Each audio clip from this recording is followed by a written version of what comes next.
খুব সহজেই কিন্তু বানিয়ে ফেললাম। মিক্সির জারে কিন্তু না দিয়েই আমি হাতেই আজকে এই পারফেক্ট একটা লস্যি রেসিপিতে ট্রাই করলাম। আপনারাও দেখুন, আপনারাও এইভাবে বানান, খুবই টেস্টি আর মজাদার। কিন্তু যে হারে গরম পড়েছে, অত্যাধিক গরম, এই গরমে কিন্তু কোনো কিছুই ভালো লাগছে না। খালি মনে হচ্ছে বেশ একটু ঠান্ডা কিছু জিনিস হলে, কোল্ড ড্রিঙ্কস বা ঠান্ডা জুস হলে আমাদের বেশ ভালোই লাগে। আজকে তাই আমি হাজির হয়েছি ঠান্ডা ঠান্ডা লস্যি বানানোর জন্য। লস্যিটা একদম সহজ পদ্ধতিতে আপনাদেরকে বানিয়ে দেখাবো। আপনারা স্টেপ বাই স্টেপ দেখুন কিভাবে বানাই। লস্যি বানানোর জন্যই লাগবে টক দই। আমি এখানে টক দই নিয়ে নিচ্ছি। লস্যিটা আমি আজকে মিক্সারে বানাবো না, আপনাদের আজকে হাতেই দেখাবো।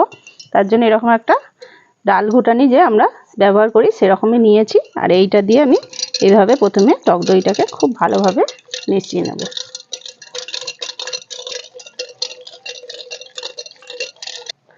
দইটা যখন খুব ভালোভাবে এরকম একটা ক্রিমি ভাব এসে যাবে, তার মানে দইটা খুব পারফেক্টভাবে।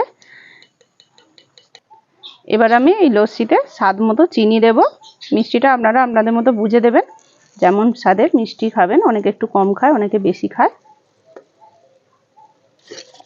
চিনি দিয়েও খুব ভালোভাবে আমি আগে চিনিটাকে গলিয়ে নেব। এখানে আমি দিয়ে দিচ্ছি ঠান্ডা জল, আপনারা এখানে বরফও দিতে পারেন।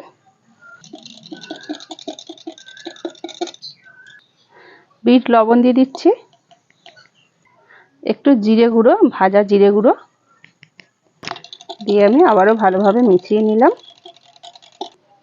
এবার আমি গ্লাসের মধ্যে ঢেলে দিচ্ছি।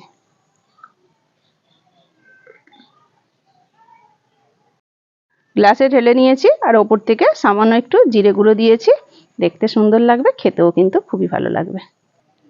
এই গরমে এই রকম প্রাণ ঠান্ডা করার মতো লস্যির এই রেসিপিটা আপনারা দেখুন আর বানিয়ে ফেলুন। তাহলে বন্ধুরা আজকের মতো এই পর্যন্তই। আবার অন্য কোনো দিন নতুন একটা ভিডিও নিয়ে হাজির হব আপনাদের কাছে।